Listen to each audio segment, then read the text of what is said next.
Building an AI model based on your personality is easy, but what about an AI model based on your sense of smell? Let's get into it. So you're going to want a Wio Terminal development board. You're going to want a gas sensor.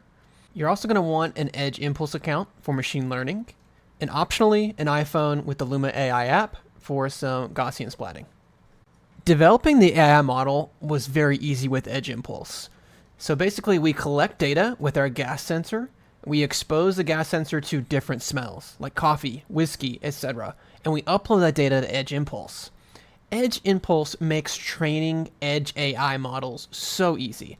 With just a few button clicks, I can choose my model settings and develop a predictive model that is highly accurate.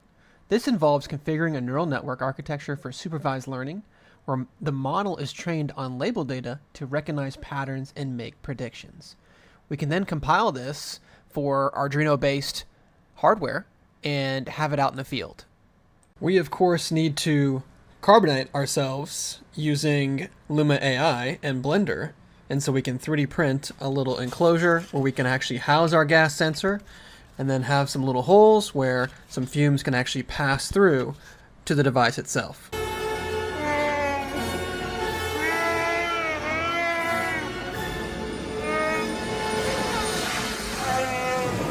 And in just a short time, you have a 3D model of yourself, and you can make this into a 3D print that can easily house your gas sensor.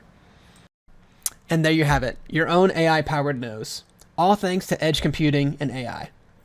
Let me know in the comments below what type of concepts you want to see next in the world of AI.